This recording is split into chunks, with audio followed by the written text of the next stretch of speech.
Good morning, everyone. Just to let you know, I'm going to wait just a little bit longer. There are still quite a few people joining, but just to let those know that have joined that we are up and running, but I'm just going to wait a little bit longer, let a few more people join.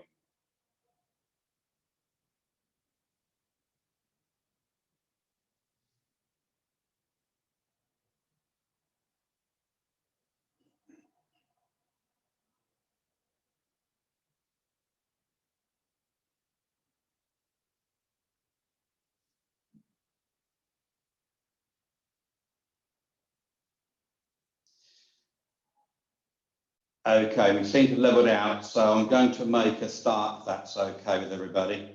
Welcome and hello and good morning to everybody, and welcome to this virtual launch of the Hampshire Story. So I'm Councillor Rob Humby. I'm the Deputy Leader of Hampshire County Council with Cabinet Member responsibilities for transport, environment, and more so than ever now on the economy. Just a little bit about me, just to let you know that my family, you can probably tell by my accent, my family have lived here and worked in Hampshire for 450 years. And I'm really pleased to say that just recently I've been accepted as a local in my village. So that's quite an achievement for me. So I am absolutely delighted that so many people could attend this launch today from a vast range of sectors. And I hope that everyone finds this event both thought-provoking, inspiring, and that the narrative resonates with the many reasons that you've all come to visit, live and work and do business in Hampshire. So I've been asked to begin this session by providing a little context and to set the scene. The idea of developing a positive, forward-looking narrative for Hampshire was a key recommendation of the County Council's Hampshire 2050 Vision or Commission of Inquiry, which the previous leader, Councillor Roy Perry, started back in May 2018. The Commission recommended that a place story for Hampshire is developed to define a Hampshire brand to support and encourage economic development and to create a compelling narrative to bind business, communities and academia around a unified approach and vision. John Till, the director and founder of Thinking Place, summarised the reasoning for this when he said to the Commission, "It's all about place.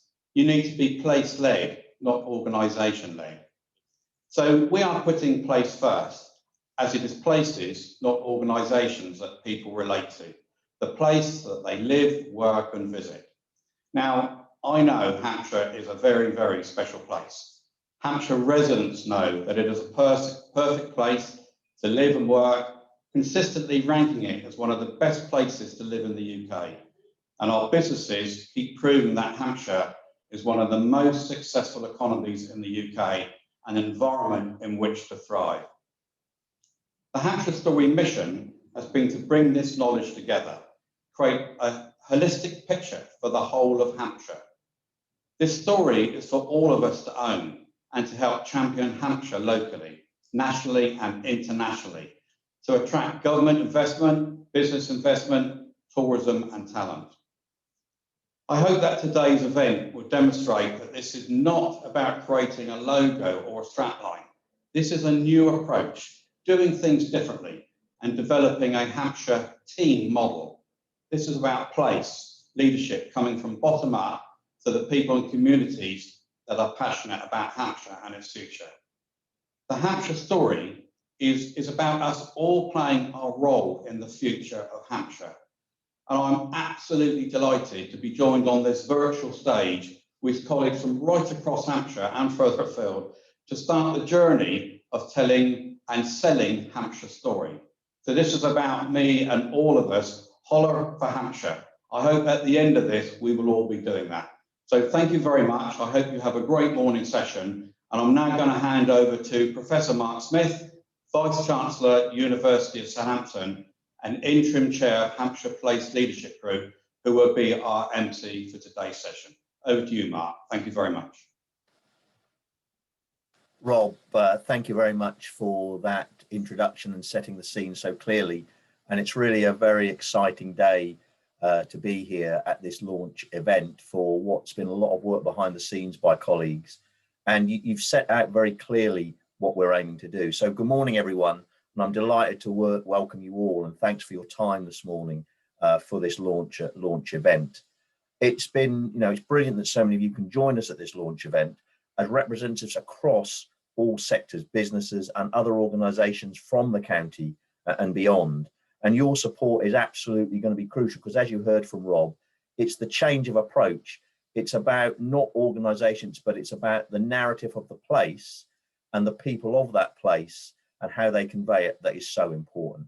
And I think that's what we're here to help. We're absolutely not here to say this is the way it's got to be, but we're here to absolutely provide the information and collateral that will allow us to tell this exciting story of our county in the best way we possibly can. And as Rob said, it's been a fantastic journey so far, and I believe this project can make an important contribution to help Hampshire get to an even better destination from the one it's already in. Now, I'm conscious that you won't necessarily know who I am, and unfortunately, compared to Rob's 400 plus years, I'm an interloper of 20 months. But in a way, that allows me to stand back and say, what do I make of this place? I'm very fortunate to be the Vice-Chancellor of the University of Southampton, which is a world-class university. In fact, just last week, the most recent league tables moved Southampton to the 77th ranked university in the whole world, which is a fantastic achievement. And although we're global in our outlook, we very much value the place we're from. And universities absolutely need to be integral and help support local place deliver on what it wants to. And when I arrived in Hampshire, I'm going to make a confession here, which will probably, I probably shouldn't. But when I arrived here, it suddenly became apparent to me how little I knew about Hampshire, but also how much great stuff there was, whether it be organisations, the natural environment, the way of life. In a post-Brexit world, looking as Britain looks to have its outlook much more global, there is no doubt that Hampshire is part of that global gateway. And this is part of the story that we hope to tell. So today's event's going to be recorded because we know people couldn't attend, so we're going to distribute it. And whilst you're looking at, you have your phones and your tablets in hand, it would be great if you could show your support by tweeting. I sent my tweet out just before the meeting started because I find it difficult to tweet and talk at the same time. But if you use the hashtag Hampshire Story, people will know this event is going on. So why are we here today? Well, because I believe that within the community, there's a shared interest and deep passion for Hampshire, a desire for it to be an even more successful place that benefits everyone. And together, we want to make Hampshire even better and even better known. And as I've mentioned, there is much that we have to build this story on. One of the things that really encourages me is there is really great material on which to build the Hampshire story. So what do we need to do as a county to get our voice heard above the noise of all places nationally and internationally? There's a lot of competition out there. We need to have a simple story that explains what we're all about and what we're trying to achieve. We need to work together to demonstrate a sense of shared ambition. What we do know is that in incredibly challenging times, all of us across the world and across this country are needing to protect and rebuild our economy. We need to hang on to jobs, create new ones, especially for young people. And to have any chance of achieving what we need, there needs to be an even stronger and more compelling and competitive proposition of what this area has to offer, especially to businesses, people who want to relocate here and visitors. So that's what's been happening over the last 18 months, with the help of many of you who are here today. And it's become clearer in these difficult times that developing a Hampshire story, as Rob said at the start, is now even more urgent and needed than ever before. And the only way to do this was by undertaking a really collaborative project to understand what makes Hampshire special. Now, we'll each have our own takes on that, but there will be pillars that will be common. And to allow us to become even more competitive and differentiate ourselves from other places, it's important that we develop a new and authentic story that every organisation can weave into their own individual stories about why Hampshire is great.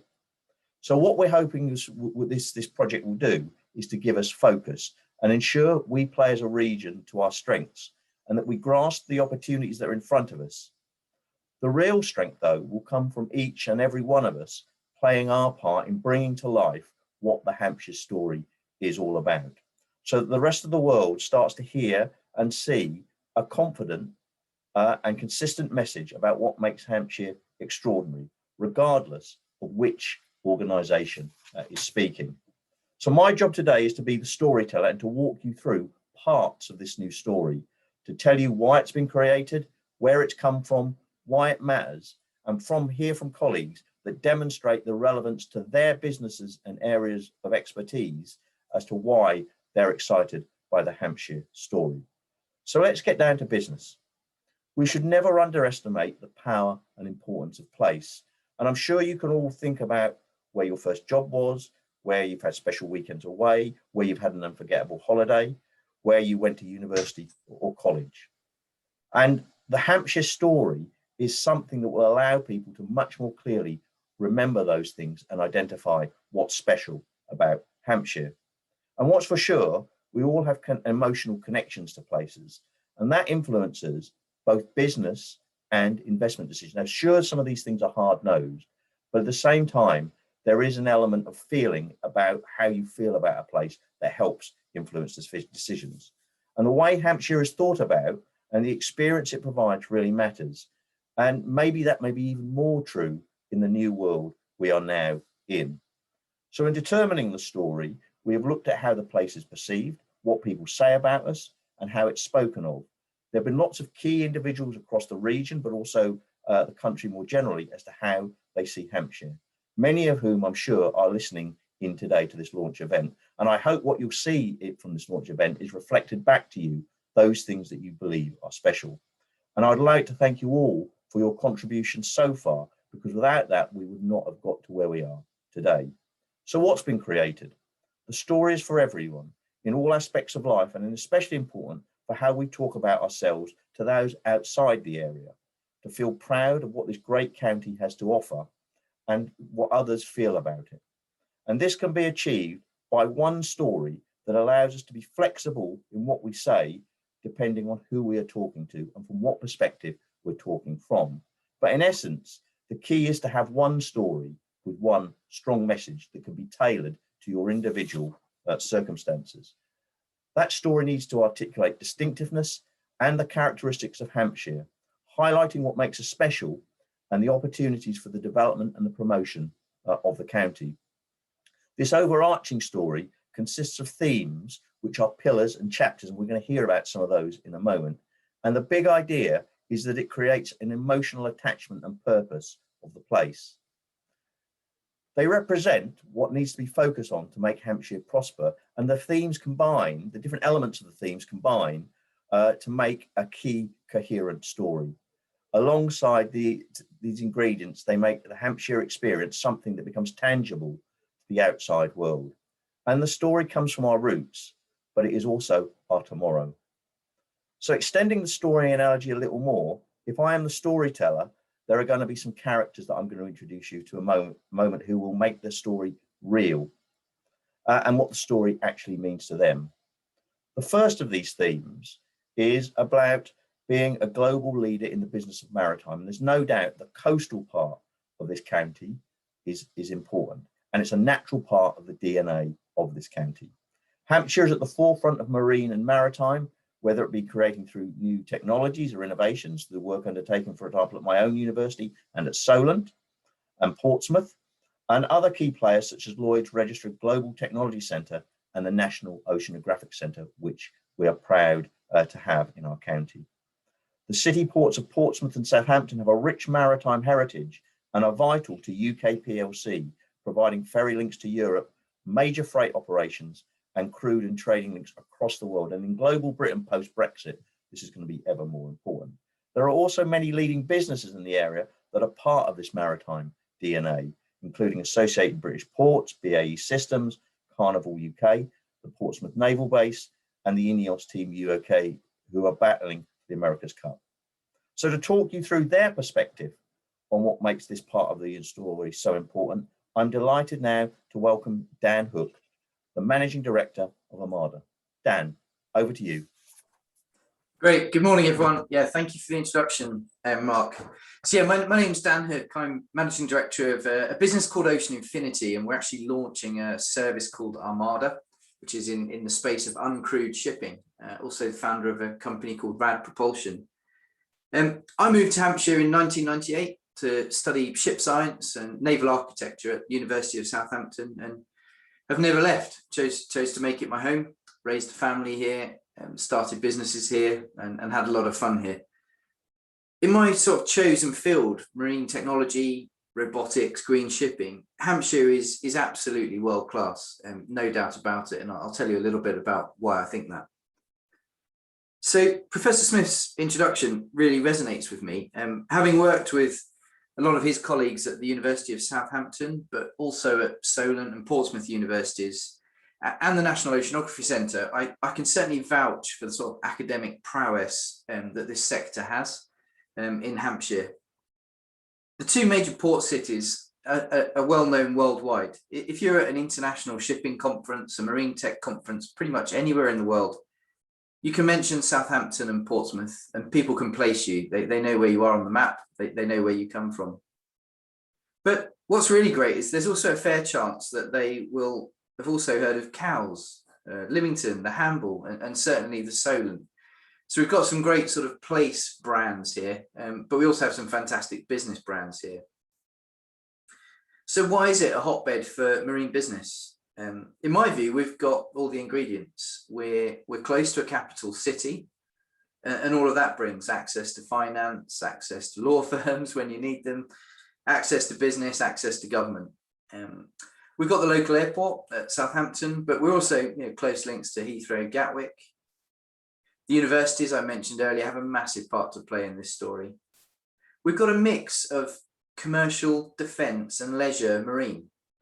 Now, when you actually think about that true mix, it's really quite special, because if you think about places like Houston, Aberdeen, or even Monaco, they tend to just have one of those.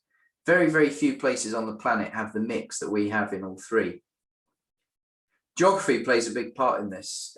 We're very fortunate in Hampshire with our sort of coastal maritime geography.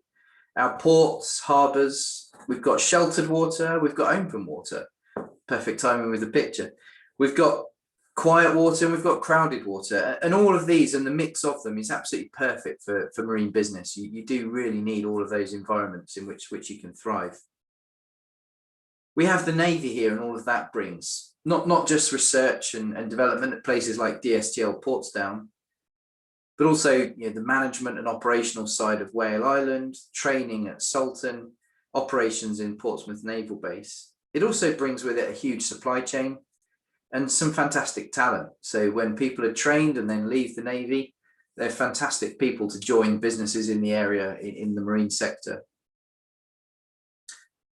So I genuinely believe all you need is here, be it fundamental research, design, access to towing tanks, wind tunnels, prototyping, CNC machining, and then on to test, manufacture and operate. It's all here in Hampshire. You really don't have to leave. If you're trying to set a business up or achieve something on the water, you can do it in Hampshire.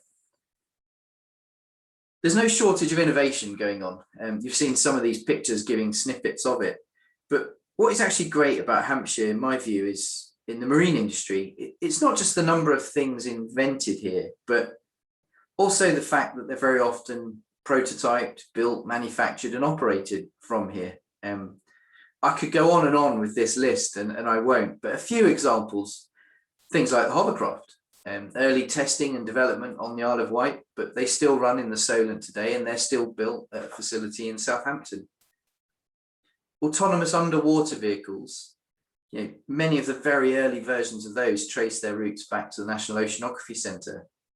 So not only developed around here, but still in operation, still being built at the NOC. Advanced composites, companies like SB Systems, now Gareth, Vestas, Green Marine, Magma, the list goes on. There's some real world-class sort of first movers in advanced composites in Hampshire. And then my particular area of marine robotics and uncrewed vessels.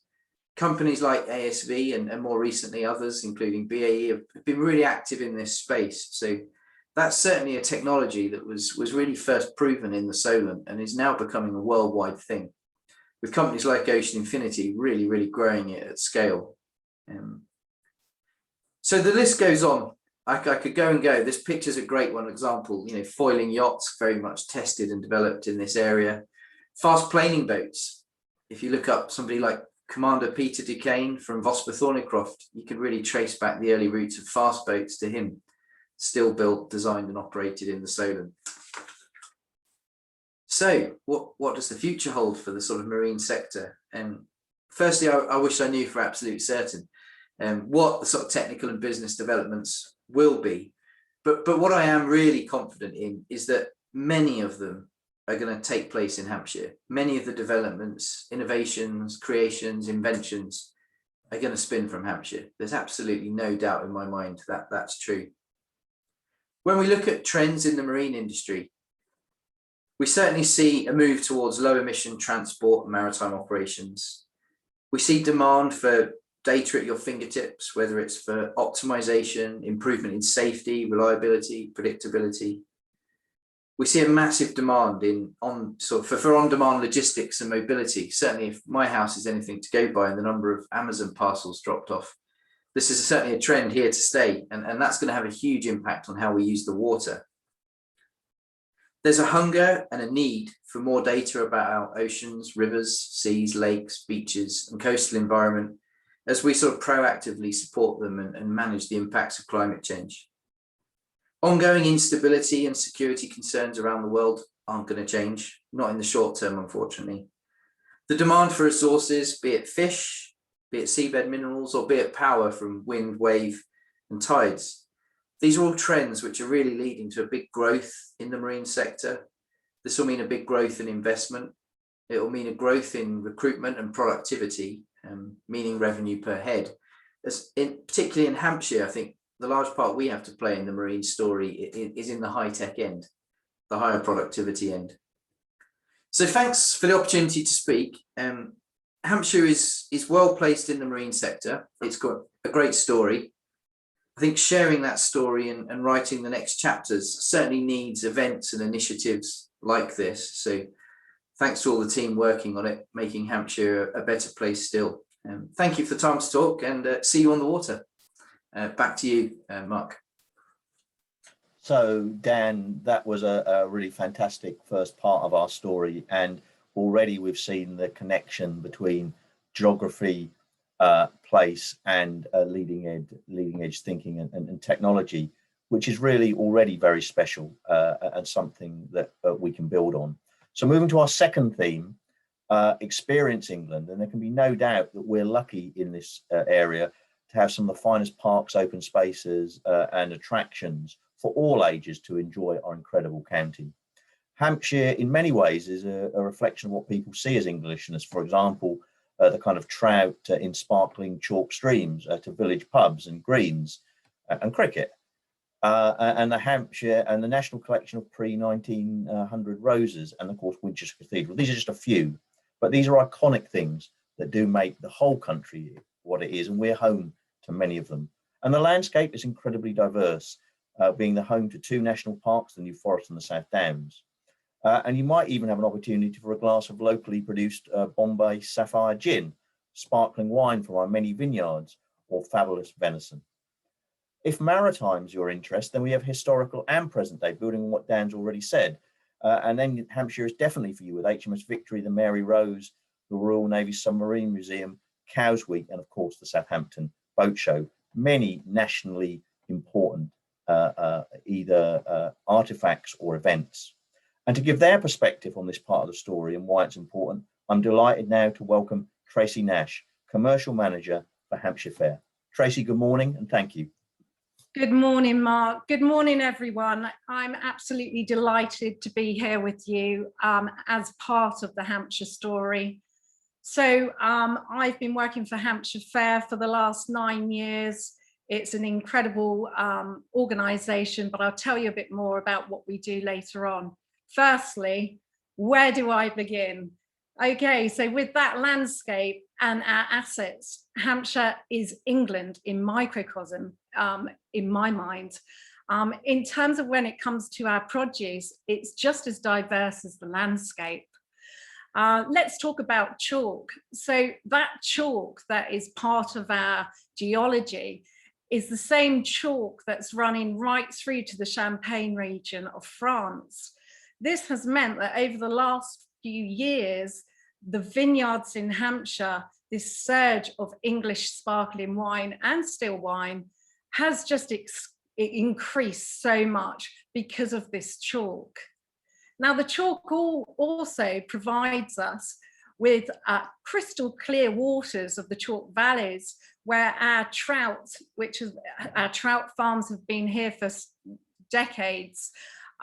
It produces a really crystal clear, clean trout, which over the last, certainly the last 5 years, trout on the menu locally and across the UK has again increased. It used to be a 70s style fish. It's now back on the menu thanks to the chalk stream waters of Hampshire trout. The chalk is also providing a good source for watercress, our heritage product here in Hampshire. And of course, the fishing is a big sport across Hampshire. On the island, we're creating and producing some fantastic sweet tomatoes that are sent across the whole of the UK, and they're so popular, the Isle of Wight tomatoes. But it's not just the tomatoes off the island. Recently, the Bridlesford farm have produced a halloumi that even James Martin is a great fan of and championing. The forage, our uniqueness of the New Forest. You know, where can you have panaged pork, which is the pigs feeding on the acorns on the floor of the forest. It's just so unique to this region. And the sweetest of strawberries, and strawberries again are part of our heritage. You know, our Hampshire strawberries are just the sweetest possible. Let's get on the subject of cheese though, a big fan of cheese. There's no doubt that England is a great producer of some fantastic British cheeses. Did you know that in the north of the county, we're producing a cheese that even Raymond Blanc said is the best camembert in the world, the Tunworth cheese. With plans to expand, this cheese is going places with its sister Winslade. We've also got in the north of the county, the Mitcham Mint, which is quite, again, a unique product towards Hampshire. There's only one other place I think it's grown in the UK, and it's providing superb quality mint that's being produced into high quality peppermint tea, and not to mention nice little chocolate peppermint creams. So what we've got here is an abundance of produce in Hampshire that we really all should be proud of. There's one sure thing that people love, and that is good quality food and drink. The increase in drinks, for instance, over the last 5 years, again, has rocketed, and it's provided our county with a number of fantastic distilleries. And like the vineyards, they're available for tours. So what kind of an offering is that for someone coming to Hampshire, or indeed someone living here in Hampshire, learning new things about new products? It's right there. And the quality is superb. We've got many award-winning products coming out of this region. We've got a mineral water that has the Queen's warrant with Hilden, for instance. It's something I am very passionate about Hampshire, as you can tell, but I speak for our members who are equally as passionate. So what does Hampshire Fair do? Well, a big potted history in Hampshire Fair. So we've been championing local produce for the last 30 years. In 1991, a trio of producers formed a group, and Hampshire County Council actually funded that group. It grew over the years, and today I'm proud to say it's self-sufficient, funded by its members and partners. It's a vibrant group of hospitality, from country pubs, rural village shops, serving local produce or selling local produce. We've seen the rise in our farm shops and our village shops and our butchers for local produce. You can go in a butcher's now and find a deli full of local cheeses. New farm shops have opened. They've seen Hampshire as a real asset to move to. We've had farm shops open over the last year, despite the times we've been in. Producers have adapted and now sell direct online where they can't do events. So our county is full of people that are passionate and ready to adapt. Our resilient hospitality field, we work with them all the time to source local produce on their menu, from 5-star hotels that are quintessentially England, down to staying in a wigwam on a farm. There really is everything here you need in Hampshire. And we all need to tell that story and be proud of our produce, proud of our heritage produce here. It's an easy one to sell, food and drink, despite the rest of the brilliant assets that we've got here. And there's no better time really for a food and drink initiative to start out of Hampshire. In fact, we've got one coming soon. That's under wraps. So how I'd like to end really is to give you some thoughts.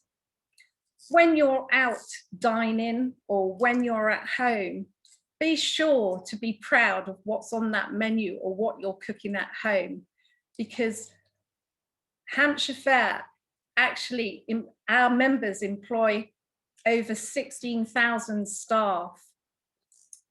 And the asset to the economy is over something beyond 400 million. So the hospitality industry, food and drink, is a huge economic value to Hampshire. And how I'd like to also say is that we have an awful lot of day trippers here to Hampshire. It's because of our positioning with London. What I'd like to see is that the day trip does turn into a stay trip, and that more people come here for longer to enjoy all the assets that we've got, and maybe consider opening a business here or moving here for the future. We do really have it all. We are England in a county. So I'd just like to say thank you very much to Mark and the Hampshire Story for having me here representing a vibrant, passionate group of food and drink in Hampshire. And I hope the rest of the day goes well. Thank you. So thank you very much, Tracy, for that very passionate presentation of Hampshire Fair. Only problem is this close to lunchtime, you've now made me feel rather hungry. But nevertheless, it was a fantastic presentation. So thank you very much for that. Thank you, Mark. Let's now move on to another part that makes up the Hampshire Story so special, which is harnessing high-tech Hampshire. And perhaps one of the more surprising, which may be one of the more surprising aspects of this story, because although it's got a great landscape, hidden in this rural scene are many world-leading technology-based businesses, some of them indeed very big brands, thinking big and thinking across the world. The quality of life, our proximity to London, and the talented people there are around Hampshire creates this hotbed for growing successful high-tech businesses such as Gulfstream Ordnance Survey, Zurich, GNK Aerospace and Aegeus. And we're a big county for big players. And so Hampshire in some ways operates like a giant laboratory and a test bed for a range of these tech centres with the importance of artificial intelligence, photonics, envirotech and cybersecurity. And there are further great opportunities for collaborative and disruptive innovation in very much what is, although we've heard about the rural and food parts, also a high-tech county as well. And to talk about their perspective on this part of the story, I'm absolutely delighted to welcome Gareth Rogers, the Chief Executive of Farnborough International. Gareth, please. Good morning, and thank you, Mark, and good morning all. And as has already been said, thank you for taking the time to celebrate Hampshire and everything that's great about it. Some of you even know me or might have already noticed it from my very short time. I don't have a traditional accent from this part of the world, but I made my home in Hampshire sort of over 20 years ago. In fact, 1 year before Dan did, in 1997, coming to Southampton University. And one of the things I love is the rich diversity that sits across our county, and much of it has been talked about already. And I sort of probably share a unique view on this panel, in that I live in the south of Hampshire, sort of just outside of Southampton, but work in the north of it. And I'm always sort of struck by how different and how different the county is, but not just in sort of geographical terms, but also in its economic form. And much of which I think, and as Mark has described there, is something from us. I know we spoke a lot about the maritime and its heritage, but it's I guess it's one of the reasons I'm talking to you sort of here today. I'm the CEO, as I said, of Farnborough International, home of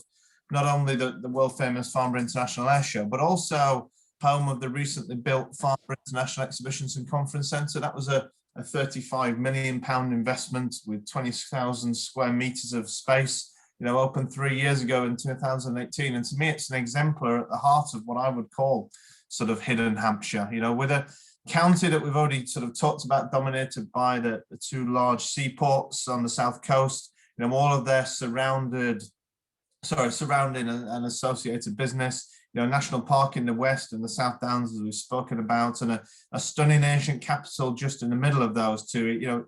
It's easy to forget what lies elsewhere, very easy. But in the north of the county, we are surrounded by science, technology, high-end manufacturing and R&D. And, I don't know if people are aware of the statistics, but there's the same amount of identifiable expenditure that takes place on science and technology by businesses in the southeast and London of the UK that is greater than the rest of the UK combined. And the southeast of England, and this is excluding London this time, was recorded as the second for innovation out of 224 identifiable territories in the EU just before Brexit. Now, sort of why am I sort of telling you these statistics? Well, it's quite simple, really. Much of North Hampshire, sort of near the top of the M3 and Farnborough in particular, lies right at the heart of this area geographically. However, I guess it's not just geographically that matters, but the economic statistics back this up too.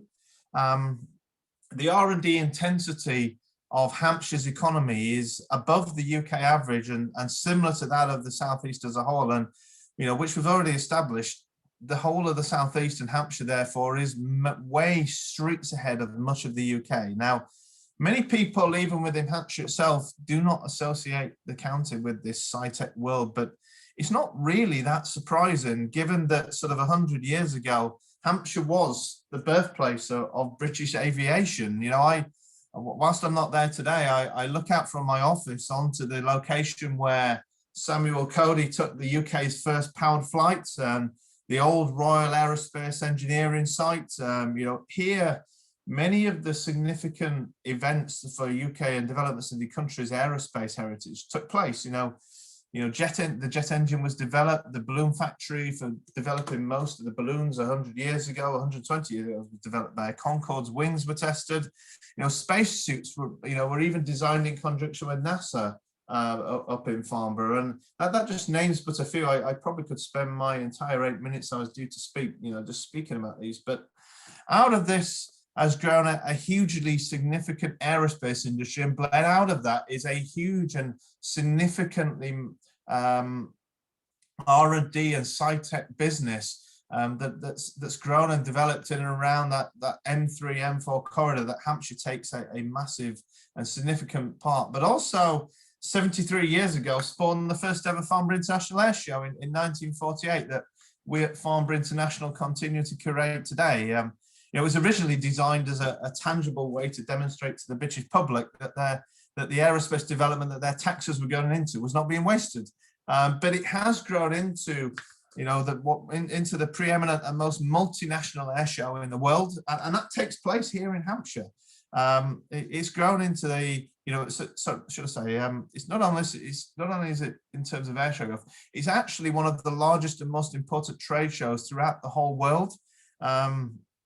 It again takes place here in Hampshire, but just to give you a bit of a scale of that, I thought I would give you a few statistics of what North Hampshire provides to the aerospace world every 2 years. So We have 1,500 separate companies exhibiting from around the globe from 48 different countries. We have 80,000 trade visitors from 111 different nations from around the globe. The airshow site alone covers around 500,000 square meters in total. And just to give you a sense of the power of the airshow and what it brings to Hampshire, 11% of all visitors are C-level executives. You know, that anybody who's anybody in the world of aerospace and high technology that supports it comes to Hampshire and comes to the Farnborough Airshow every 2 years. And this statistic is the bit that staggers me every time in terms of the 1,400 aircraft committed at the show. So there was a staggering $192 billion of deals completed at the Farnborough Airshow in 2018. Not 192 million, 192 billion. There is no other air show, no other trade show except the Paris Air Show that can even come close to matching the kind of size and importance it has to its industry. You know, our last economic report undertaken in the middle of the last decade estimated that the direct economic impact into the local economy of the Farnborough Airshow was £48 million, with the indirect impact being significantly more, and our estimation has grown significantly since then. And all of this is possible not just because of Farnborough International's reputation, but also, more importantly, because of the high-tech industry and innovation that continually takes place in and around Hampshire, and in and around Farnborough, of which, you know, Hampshire takes a significant share. You know, and more importantly, I feel for this forum, it places Hampshire right at the heart of the world's conversations for one of the most advanced and high-tech industries that exists out there. You know, and to fit with this theme, you know, of continual innovation, we built the International Exhibition and Conference Centre that I talked about earlier, back, you know, sort of 3 years ago. You know, this was built in support of with the Hampshire County Council, Rushmore Borough Council, and Enterprise M3, and not only aim to cement the success of the airshow, but also to place Hampshire at a location where business meets and high-tech business meets. We have had 425,000 visitors and 204 major events since it opened 3 years ago, and all of this, you know, with 16 months effectively taken out with a pandemic in the middle of it. So, you know, the majority of these people would have not been coming to Hampshire without this sort of business development. And with its focus on sci-tech, Hampshire's reputation is continuing to grow. You know, I know many of the businesses has been named. I think we had a picture on the screen earlier of Airbus, and it's placed just outside of Portsmouth. You know, I sit sort of half a mile away from BAE's UK, you know, some worldwide headquarters. You know, it's Hampshire's reputation is continuing to go. You know, one example is in 2 weeks' time, we're running an event which is called the Innovation in Technology Transport Exhibition, which focuses on bringing the commercial vehicle world together to try and resolve the sustainability problems that the industry faces. Whatever way you look at it, industry and the world cannot survive without the commercial vehicle world delivering all our needs, our everyday needs, to our doorstep. You know, be that an industry or be it to our homes, our supermarkets, our shops, our places we visit. And without that resolution, how can we resolve and move forward? So, you know, it is a jewel in North Hampshire's crown, one that the county as a whole should be really, really proud of. The whole event is about celebrating Hampshire and how we are continuing on our journey, how we're looking to do things differently. But for once, we're actually going to tell the world about it. I think we don't do that enough. And it's something that I really, really urge you all to do and take all of these stories together and tell the world about what we have here in Hampshire. So thank you for listening. Be proud of everything we do in this county. It is quite amazing. So Mark, I'll hand over back to you, and hopefully everyone will take away the noise that happens up here in North Hampshire. So thank you very much, Gareth, for that. Again, very passionate case for high-tech Hampshire, but backed up by some amazing statistics, which really I think should make us very proud as a county, and certainly a firm basis for us to build this part of our narrative of the story. So let's go on to our final theme of the story, and that's, we've termed it Hampshire Life. So when it comes to livability, we really believe that Hampshire has it all. So we're near London, so that's a big part of us, but we're far enough away that we have our own special way of life, whether that be living in the city, our cities, our market towns or villages, and whether you want to live near the coastline or in the countryside. There is plenty of variation across this incredible county. And you'll never be short of things to do here. So, for example, whether it be watch county cricket, and in fact, one thing I was reflecting on is the first ever World Test Championship is going to be held within our county. And I think that's, again, a fantastic thing. We have quality football in our teams in Southampton or Portsmouth. You can take a trip to the Isle of Wight for leisure, go sailing, wine tasting, we've already heard, plenty of great food, or listen to stories around the Mary Rose.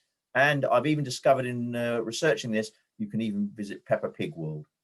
But to give their perspective on this part of the store and why it's such an important place, I'm really delighted to welcome Simon Robinson, the founder and owner of Hattingley Valley Wines and also chairman of Wine GB. Simon, please. Good morning, ladies and gentlemen, and thank you, Mark. As Mark said, my name's Simon Robinson. I'm the founder and owner of Hattingley Valley Wines, which is a producer of English sparkling wine based between Winchester and Basingstoke, and I'm delighted to be able to talk to you today about our journey and our experience of operating in Hampshire. I moved to Hampshire earlier than most of you, it seems, back in 1992, fundamentally to provide a better environment for my young family to grow up in. What my wife and I particularly liked was the wonderful combination of pristine countryside and people who were neither totally urban focused nor completely divorced from London and the modern world. Indeed, the ability to reach London easily was critical, as at the time I was also working full-time in the city. And the village we settled in, Weald, had everything we wanted: a church, a pub, a cricket club, and a very welcoming attitude. By 2000, we were also operating a commercial farm, producing mostly wheat, barley, and oilseed rape. Market prices for those cereals then were not great, so I began to look for diversifications. I had an interest in wine going back many years, like many of you, no doubt. And when I heard that some folk in Sussex were making award-winning sparkling wine, we cannot call it champagne, but in reality it's very similar, I was intrigued. I then discovered, as Tracy mentioned earlier, that Hampshire was a very attractive county for such a venture, as the chalk bedrock, as she mentioned, is exactly the same geological formation as in Champagne itself. Cutting a long story short, we planted our vineyard in 2008, and it's our vineyard you can see on the pictures up at the moment. And we built our new winery in 2009-10. And I was greatly encouraged by the attitudes of the local people and the local authority to the venture. They could all see the advantages which a new industry, as it was then, such as wine production, could bring to the county, and they were very supportive. Hampshire's position in the middle of the country was very helpful, as it also means we can take grapes easily from all parts of the south, and we're not faced with very long haulage compared to some based in either the east or the west, while the proximity of the motorway network means distribution of our products is relatively easy as well. We're also almost equidistant from Heathrow and Gatwick, which is very useful, about an hour away, but they're far enough away that we never hear anything.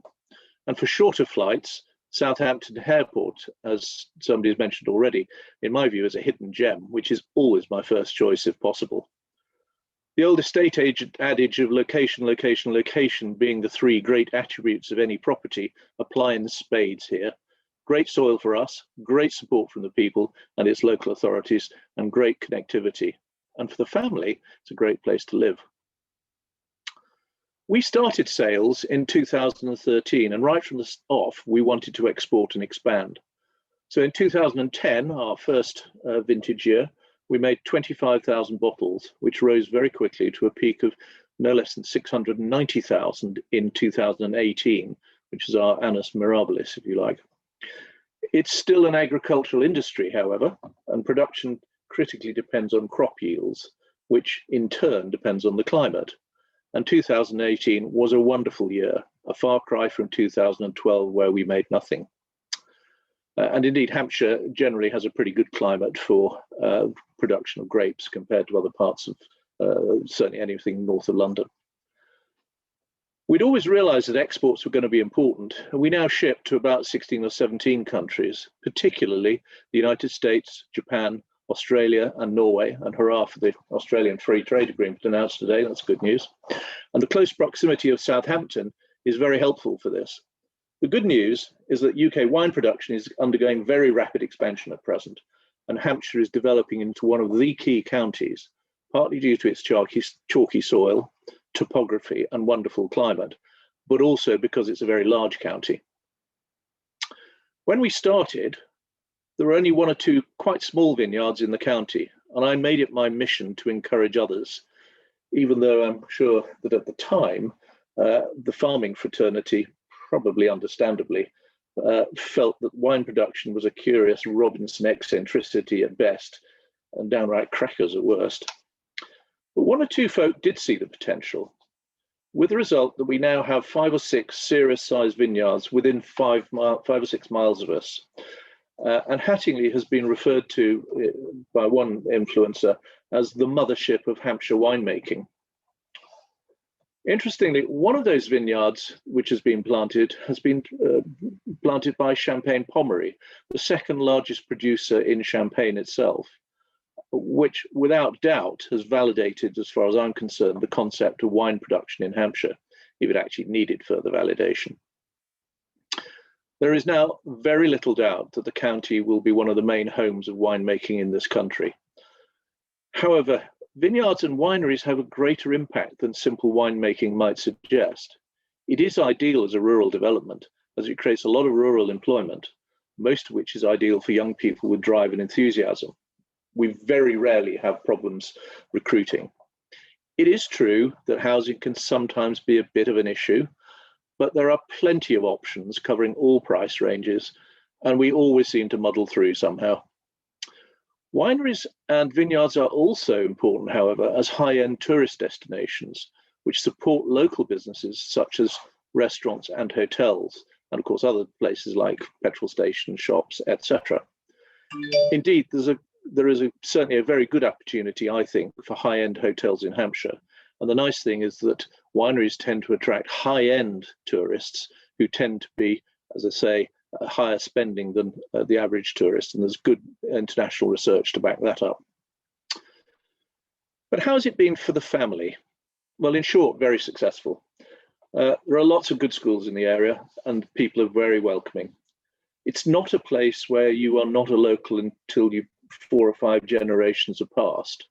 But at the same time, people who do come here put down long-term roots, and that's certainly true for us. I came from Cumbria, but I really would not now want to live anywhere else in the UK. In summary, our experience has been almost uniformly positive.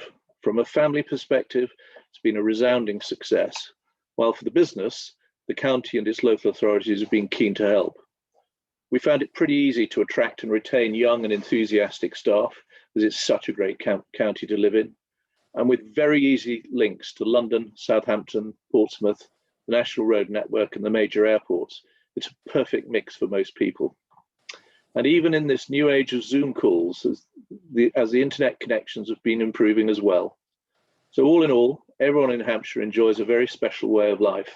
And perhaps I can thank you, Mark, for the opportunity to talk to you all today. Thank you. Simon, can I just say thank you for that again, very upbeat and positive message, and also the interesting story about the development of a completely new strand of the agricultural offering here, which is really exciting. So thank you very much for that. And so now we've heard about the 4 underpinning themes that we believe convey the distinctiveness of this region, which you've got, you can see now in front of you. And the collateral that we'll provide will allow you to mix and match these to tell the story of your own particular take on the Hampshire story. We have one final part of this story to present, and we decided to headline these themes with a more emotive and perhaps in behavioural statement that is a reflection of our aspiration and a sense of the part of a place that we want to project. And this isn't a strapline or marketing message, it's simply a kind of strategic signature for the whole area. And by changing our thinking, doing things differently, we can better utilise all of our assets, radiating influence, building confidence, and cultivating and encouraging strong leadership. So the final theme that we want to talk about, the Hampshire story, is cultivating our natural and knowledge capital. This is the kind of big underpinning theme that all of the 4 elements of the story weave to produce. So Hampshire is a success story, but has the potential to do even more for UK PLC. We have to look after and make the most of the environment, but also make sure that we develop our economic opportunities through providing the skills and people that need to power them. The counties we've already heard in real detail is a hotbed of innovation, creativity, entrepreneurship and skills. And some of the biggest brands and keenest minds are already here, but we need more. And so we need to collaborate, perhaps take more risks and deliver and differently to grow more of our own talent, be confident in our own skin and be not afraid to challenge each other and help Hampshire and its people to grow. We've already heard people who have come here and chosen to make their life, which is absolutely fantastic to hear, but we now need more of this. So I think there's a very positive story that we're weaving, and with that we would want to attract more. But to talk about their perspective on the story, and particularly the skills element and cultivating people, I'm absolutely delighted now to welcome Virginia Barrett, who is the Principal and CEO of the Farnborough College of Technology. Virginia, please. Thanks, Mark. Hi, everyone. And being last is great because I heard some fantastic stories, and thanks very much to everyone who presented those. As Mark said, I am the Principal CEO of Farnborough College of Technology. In 2016, I was actually going for interviews for my job as a Principal CEO. And at the time, I was asked to look at Farnborough, and I had no idea where this was. But I decided to put in an application. And when I came here for my second interview, I immediately fell in love. Apparently, when the college was redeveloped, the architects did not only retain existing trees, but they also incorporated horticulture inside the main building. The result is the college embodies the horticultural beauty of Hampshire, whether it's tropical trees, it's cedar gardens, Japanese garden, all of which, in my opinion, exemplifies the inclusiveness and diversity we see in Hampshire. So I'm a newbie to Hampshire, but one who is pleased to be part of the storytelling today and very proud to be part of a very strong education system within Hampshire. Of its 602 colleges and schools, 83% are rated good and outstanding. And there is a strong collaboration to innovate and develop the skills needed to continually strengthen Hampshire's position. FCOT is one of many outstanding colleges. We as a college primarily serve two historic areas, Hart District Council District, which is one of the best places in the places to live in the UK, and the borough of Rushmore, with two historic towns in which the college has its main campuses, Farnborough, the birthplace of aviation, which we've heard already, and the construction site, which is college, which is in Aldershot, the home of the British Army since 1854. FCOT, as we're widely known, has a history that dates back to the last century as the Royal Aircraft Factory. Specifically, in 1913, the War Office authorized classes to be held in the Royal Aircraft Factory to give airfield workers an academic education, and they had classes for about 4 evenings per week. It was apparently then informally known as a trade lads school.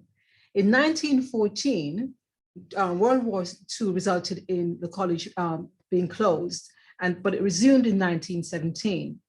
In 1936, Hampshire Education Committee gained responsibility for providing technical education. And in 1943, it was decided that an independent technical school should be established. Thus, if you look behind me, I think you may be able to see the RAE crest. As a result of that change, the RAE was born. The crest, which you see behind us, I think we have a couple in the college, and we're really quite proud to be part of that history. In 1957, that technical college grew so much that another establishment was built, the Farnborough Technical College. And that included an existing theatre in which Genesis, as a newly formed rock band, performed in 1972. In 1960, the college by that time had about 4,000 students, and the decision was made to merge both Farnborough Tech, as it was informally known, and the RAE Technical School. By 1984, again, it had grown to about 6,500 students. And so the iconic building we now have, it's called the Mall, was built, and it was finished in 1989. We decided to expand further, and in 2005, we established a construction college in Aldershot. And we're really proud that by 2007, the college was celebrating its 50th anniversary, and it was held at the RAE site, which now hosts IQ Farnborough.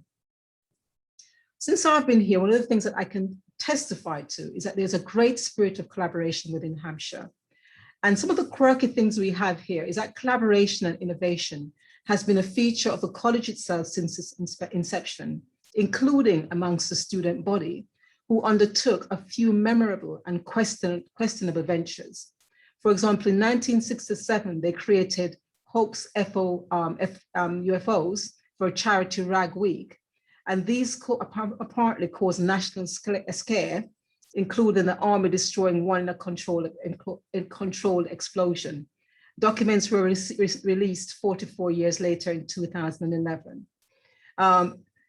Rather amazing, actually, in terms of collaboration, innovation, and indeed affluence, I would say. In 1971, the college progressed from hiring computers from a local business at the cost of £20 per hour to securing a capital bid, including purchasing a single computer. And I did have this figure checked.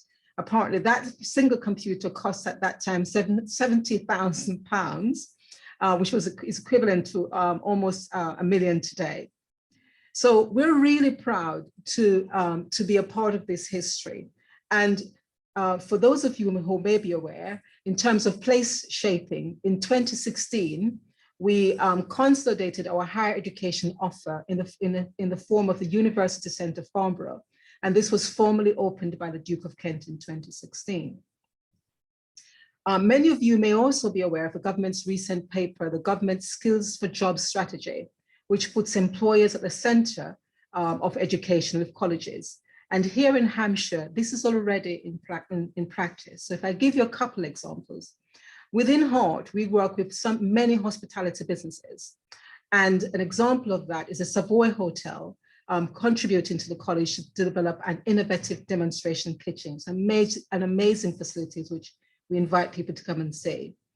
The EM3, over the last 4 or 5 years or so, has played a vital role supporting colleges to truly collaborate. And amongst other things, when we had the lockdown in the last 18 months, all colleges within Hampshire were able to deliver successfully online. And it's a result of investment within the colleges by the EM3, but also that collaboration that they encouraged amongst colleges, which means none of us got left behind. Our latest project is an example of collaboration, and actually employers being at the heart of this collaboration, is a project involving EM3, Rushmore Borough Council, Hampshire County Council, employers, universities, ourselves.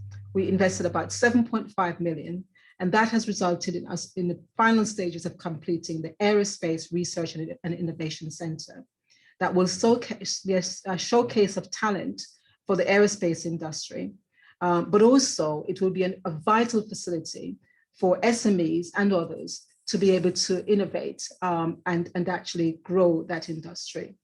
This is the start of a journey, and this is only with continued teamwork, partnership, and ambition that we will make this a world-class facility that attracts area businesses to Hampshire and turn out the best talent in the sector. We're also collaborating to solve problems. So a range of colleges, FCOT, Havant South Downs, Alton, in other words, Alton College, and a couple others, can't remember the names now. We're collaborating with Hampshire County Council to launch some SEND sixth form from 2021. And again, this is an example of us working together. There are many challenges in the way, but we're working together with an end goal in point, which is to provide an outstanding facilities for students with special educational needs. I think going forward, two of the things that we really would be focused on in terms of how education needs to really continue to change to really meet the demands going forward. It's really about how we adapt in terms of the environment and technology. And here too, again, we are ahead of the curve. because again, the EM3 employers, a range of employers and ourselves came together, and as a result, we now have a 5-point-something million pounds emerging technology centre, which was opened in 2019, and it hosts innovative technologies like drones, 3D printing, and virtual reality, and the list goes on. I think one of the questions in the actual sections that I'm meant to be addressing is around Hampshire being successful but not being complacent. And when I started in Hampshire, one of the things head teachers told me in my first meeting with them was a challenge I had catering for young people who are from a minority of families that are not a part of the affluent story of Hampshire. This was reinforced by the county. And so we rolled out an inclusive policy. This was a shift change for the college, but most staff got on board to ensure that all Rushmore and Hart students in particular had a place at the college in September. At some point in the first term, I met with staff and I asked them how it was going. And they talked to me about one particular student that they said, sadly, they're actually about to exclude. And I said, no, I'll leave that to you. The following week, I saw some of the staff and I asked them how the meeting went. And I was told they could not exclude the student. They could not exclude her because her mother at that point was in prison. And she had turned up with her grandmother who had a prison tattoo. And they wanted to break that cycle. So they kept that student. She stayed here and she was a success. So as successful as Hampshire is, it is crucial that we work together, and that's exactly what we're doing, to give everyone opportunities to be an active part of Hampshire, one of the most affluent counties in the country. It's especially important at the current time to ensure no one is knowingly being left behind. The impact of the pandemic, the government's levelling up agenda, requires us to collaborate to mitigate any potential risk to the county's position. And this is already happening at borough, district, county, and other levels, including organizations such as the EM3 Lab. Celebrating success is crucial. Of all the places I have lived and worked, including Berkshire and Hertfordshire, Hampshire has far more character. And whilst it's one of the reasons I fell in love with the area, whether we're talking about the birthplace of aviation, Farnborough, or indeed Aldershot or Portsmouth or Hart, I knew very little about Hampshire before I started working here. At the heart of Hampshire, the place, is its people, because a place without its people, no matter how beautiful, is not a meaningful place. So we should absolutely find every opportunity we can to celebrate both inter and intra Hampshire. Celebrating success is one way of engendering a Hampshire community that is proud of promoting Hampshire wherever life takes us. Celebrating should be inclusive so that the Farnborough Air Show mentioned earlier and other events are for all Hampshire, businesses, families, and individuals. We should celebrate to inspire current and future generations who will be inspired who will be inspired by the potential Hampshire affords, choose to live and work here, to encourage investment and to complement our rich history. So to conclude, in truth, wherever you are in Hampshire, there is something to celebrate and be proud of. And that includes Farnborough College of Technology and the wider education afforded in the county from primary through to higher education. Thank you. So Virginia, thank you very much for your kind of contribution to the kind of big idea. And now, can I thank all my 5 colleagues for their outlining of the 4 themes and the big idea, which we believe conveys the distinctiveness and quality of this region. And now the question is, how do we make use of it? And we thought the best way to illustrate that is by inviting a speaker who has already done that to great effect, and so that we can learn by example. So it's with great pleasure that I now introduce Professor Martin Reeves, who's the Chief Executive of Coventry City Council. Martin. Thanks, Mark. It's good afternoon now, everybody. Thanks for inviting me. I'm conscious of time and you don't want to hear me bang on, although I should say big welcome from the sunny UK City of Culture 2021, which is Coventry. I never get bored and lack energy talking about our story, and I have to say it's a privilege to listen to all of those inputs over the last hour. Brilliant to hear some of the confidence of the assets that you've got in your place. I would imagine, bear in mind, I'm going to catch up with time. Colleagues aren't going to keep up with me in terms of images, so I'm going to speak really, really fast. First of all, just to tell you what I'm going to say, I'm going to say a little bit about context, a bit about the story in Coventry and Warwickshire, and I'll be very quick on that, a bit about the pandemic and why this remains more important for you, in my view, as a result of the pandemic. And Virginia's just nailed it really in terms of some of her comments. I'll leave you some advice or tips which you can take or leave, quite frankly, but I'll give them in good faith. So in terms of opening comments, genuinely lovely. I'm so nosy about places.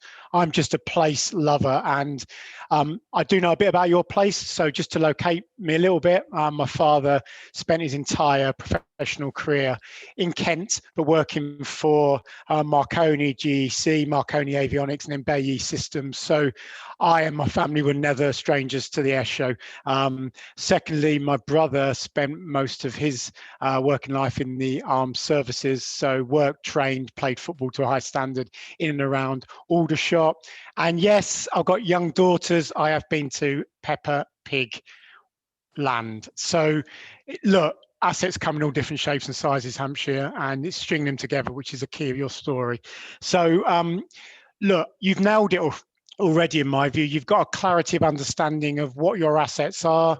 Many of those I knew. Many are very similar to mine, although we are so different geographically in terms of geology, topography, and everything else. But actually think about our global, unrivaled probably reputation in Coventry and Warwickshire around automotive design, automotive technology, next generation connected vehicles, electrified vehicles, autonomous vehicles, and then think about your amazing maritime technology going forward. The key here is our story taught us very, very early. You've got to find a way of understanding your assets across our great places, but make sure that you don't stick on what I always call passive nostalgia. You project them with energy into the future to make them continued relevance and currency. Otherwise, you will get lost in history, which is all very lovely, but not when you're trying to project your place for your residents and for your investors on a national international stage. So our story very much was about the kind of untold and the hidden assets I've heard also of Hampshire in Coventry, but immediately from working with John and Thinking Place colleagues, it was obvious all those years ago, and it was many years ago now, that one of our major assets, without any doubt at all, was the inextricable link in our DNA to Warwickshire. And so it became pretty much immediately the notion of a Coventry and Warwickshire story, and the fact that our assets are different but so complementary, and the coherence of that place has gone from strength to strength ever since. And alongside as well, listening to the power of your places like Portsmouth, Southampton, also the difference between north and south in your great county as well. Thinking again, which is what you've nailed in our story, was about our power is the power of our proximity to the UK's only global city in London, and in our case, England's second city in terms of Birmingham, and to not worry about that, but to use it as part of our powerful story, because people do not differentiate according to administrative boundaries. They live and work in fundamentally different ways, and they're very fluid. So I think, again, our story and what we learned in our place has already resonated from what I've heard today. I'm going to keep going really fast because I'm just conscious you want to wrap up the video. I could say loads more about our story and why it led for a confidence that we should have had for many years to me being proud enough to say we are UK City of Culture. If I haven't mentioned that already, that we are the main host along with Birmingham for the Commonwealth Games in 2022, the Rugby League World Cup. We're the only city ever to have split Oxford and Cambridge with regards to patent pendings, R&D credit, and we're home, yes. I mean, Mark knows this from his background, to two global world-class universities in Coventry University and University of Warwick. So we hid those far too many years, and we probably spend too much time worrying about the loss of our manufacturing base, and we've got our mojo back. And the point is that that story is not peripheral to why that happened. It's central to why we now can be up there with huge confidence. Let's just quickly think then about the pandemic, because what I'm listening to is clearly a county and a place and a set of sectors that we've heard already from today, and many others that will be on the audience and actually want to be part of your story if they've not done already, just about the asset base and how rich and that Hampshire has to offer. and it's palpable economically, socially, the offer, the beautiful Englishness of what you've already mentioned, and these are arguably unrivaled. But the truth also is that the pandemic for our places has created two things many things, but unfortunately two things. One is there is a disconnection in some ways with those that are lucky enough to be able to understand and consume those assets of your place, and those that are not able to. And it is incumbent on all of you on this call, not just the local authorities, but all sectors, to be able to make that gap smaller, not wider. You've got to connect people back into each other and to those opportunities. But the second thing, and this is positive from the pandemic, just think what's happened with regards to people and their determination through what has been a horrendous 18 months to remind themselves of those small, amazing things that really do matter. The little park around the corner has become the hero again. The community shop that maybe had been shut down but been revived becomes the hero again. The self-help independent notion of the villages, the towns, the cities, to actually remind ourselves of the amazing volunteering effort of people. That's what make our places, has been there for us all to see. The trick here of your story is through the pandemic to remind everyone of those amazing assets, yes, but to connect more to that future success and that amazing future prosperity, but to be really sustainable. You've got to be able to find a way of your story linking into some of those global, internationally recognized opportunities right down to the hyper local. And that's not easy, but you've already started really, really well, I think. And that will mean that Hampshire's recovery can be very strong out this pandemic. And you can hopefully lead the way for other parts of the country as they finally find their way forward with a bit more light at the end of the tunnel, because it's been a very, very tough part, particularly for those that don't have the asset base that Hampshire has. So, sorry, Mark, I'm speeding through this really quickly because I don't want to hold people. Let's just think then about advice and tips from little old Coventry and Warwickshire. Look, you've got the storyboard. You've got an understanding of the assets. I've heard it already from colleagues on this call about let's not be complacent, because those are strong assets, but they won't always last forever. They will need to be dynamically understood, and they must be contextualized into this post-pandemic tough world of where inequality and investor opportunities can come and go very quickly in a global world. So you've got that, you've got the foundations genuinely. You've got a very broad base, which is absolutely critical, where I always talk about the local authorities, both at borough district, but particularly here with the county, to think about their role, and they've been name checked already, to enable, stimulate, seed corn, and to make sure that it's absolutely critical for the political leadership and everyone in the councils to continue to be part of this story. But this is the point.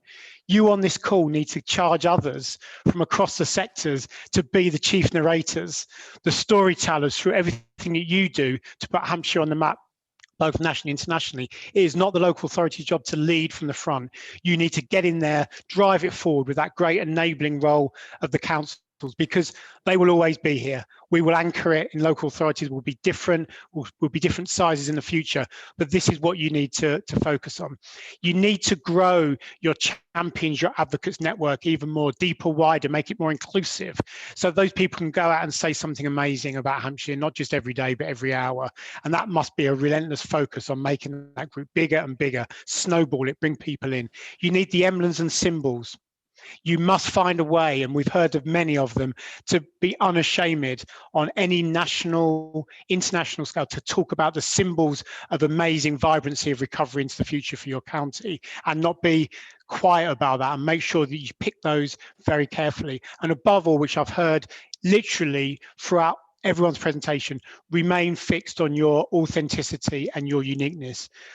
You know, listening to your story is brilliant, but I will tell you now, I listen to people's emerging stories elsewhere in the country because it is so competitive. You get landlocked places like Coventry, not us, but other places in mainland UK that would argue that they have got this marine heritage and they are world leaders in renewable technology. It is palpably not true. So I think your authenticity, back to the core of, is it in your DNA? Can you demonstrate it? Will mean your story will grip, it will sustain itself, and it'll make the kind of difference, both in terms of amazing economic vitality on an international investment stage, but arguably more importantly than anything, link it right through the chain to a youngster now being born and bred and brought up with everything that Hampshire's got to offer that maybe has not been accessed and the kind of opportunities that many others take for granted, that he or she can see the future in Hampshire, grow their families and be part of the future. So in 20 years' time, they're the leaders on the call, talking and expounding about how amazing Hampshire is. So sorry to rush through that very, very quickly. We've probably not even got to my last slide, which is a slide of, there you go, Coventry. The joke always, before I arrived 12 years ago, and in our history was, Coventry is best seen in the dark. We've come out of the dark, and I know Hampshire, with all of the amazing assets that you've shared with me and others today, has got a very, very bright future. But it's relentless, it's attritional, and it needs people at the heart of this story for it to really continue to make the difference you want. Thank you, everyone. So Martin, can I say, obviously I didn't know what you were going to say. Nor did I. But you're always slightly nervous, but I have to say that could not have fitted the bill better for two things. One is congratulations on the way that you've developed that narrative in Coventry and Warwickshire. It really is a target for us to aim at in terms of the quality of the narrative, but also how you've explained it translates from a project into what people need to do. And you couldn't have said any more clearly about what the next stages are. So thank you very much for that, which is really a great springboard for us as a group now to build on. And it falls now to me to kind of go on to those next stages, which is I'd like to outline what's going to happen next in this important work.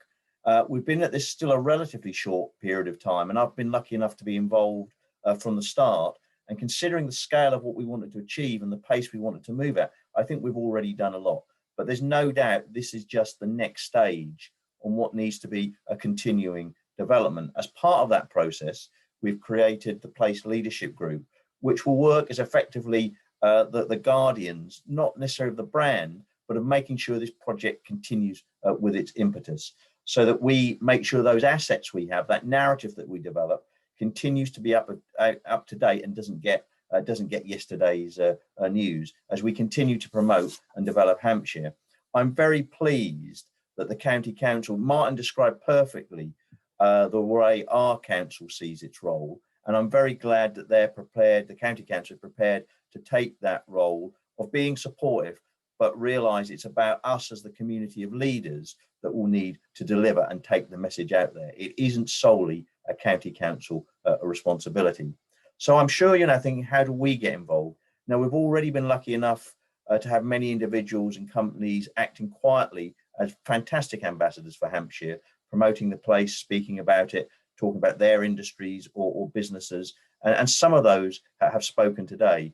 But now what we would want to do is that the number of individuals who do that is even greater. And there's much more sense of a Team Hampshire approach. At the end of last year, we launched the Place Network that gives businesses and other organisations the chances to come together to learn about the place. And one of the things is about the information. You often don't know what's going on next door. And one of the things that this forum will allow is for us to continually keep up to date with the developments that are occurring across the county and develop new relationships that can benefit each other and help us act as ambassadors for Hampshire.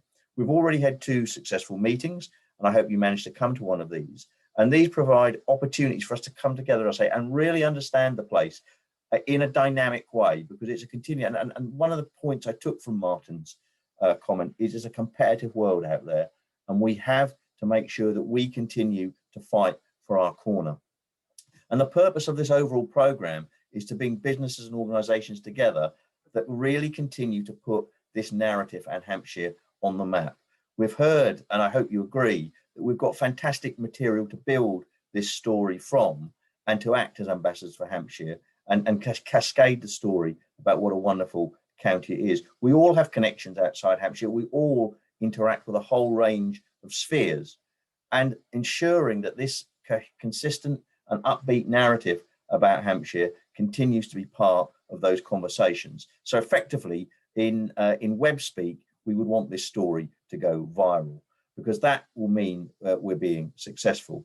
So Hampshire ambassadors will now have access to a toolkit which will help you to support your development of that narrative, because you need the collateral, as I was saying earlier, to help. And many of the images you've seen today will be available for you to do that. So the opportunity to come together every 2 months or so to keep this story going is something that we will hope to do. Hear how people are developing their own narrative, share best practice, and of course, network to make sure we're taking the best opportunities for Hampshire. And we hope that what this does is open up new opportunities for your organisation, and of course, as importantly, for people who are making decisions about where they relocate, particularly for inward investment into this country. And so together, we need to show that our place is confident, forward-looking. And I was also very much struck by several of the conversations today about how it brings people, it takes everyone together. It's not the story for the few, it's the story for everyone. So the toolbox that I mentioned earlier, much of this new imagery which we've been showcasing today will be available on a website. It's free to use in an image library, which you will all have access to as part of this place leadership story. And we hope that you will find the pictures that both the narrative and the pictures are things that you can use in your everyday life. So we have a new way of visually communicating the Hampshire story, of which you've had only a glimpse of today.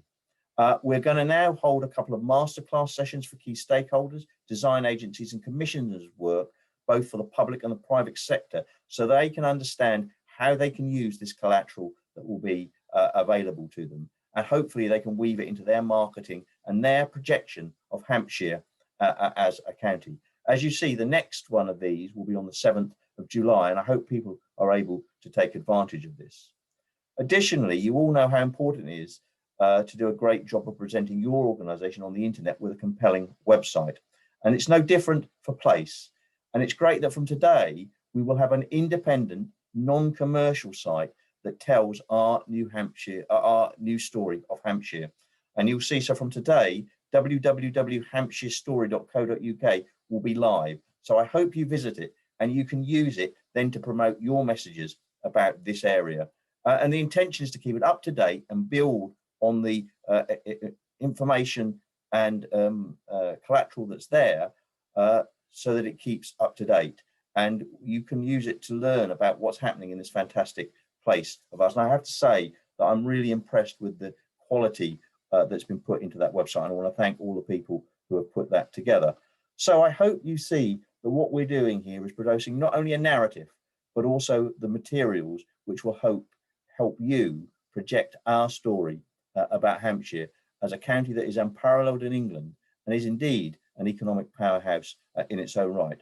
So we've achieved a lot behind the scenes in the last few months. We've got a lot more to do, but I'm very much up for this, and I hope colleagues will come with me on this very exciting journey.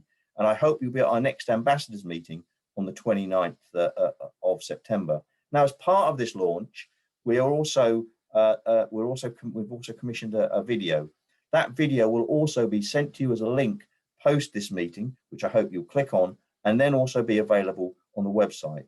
It tells a very inspirational story that kind of encapsulates in a few minutes the story that we've been unweaving in the last hour or so. So with that, I just want to say two things to close.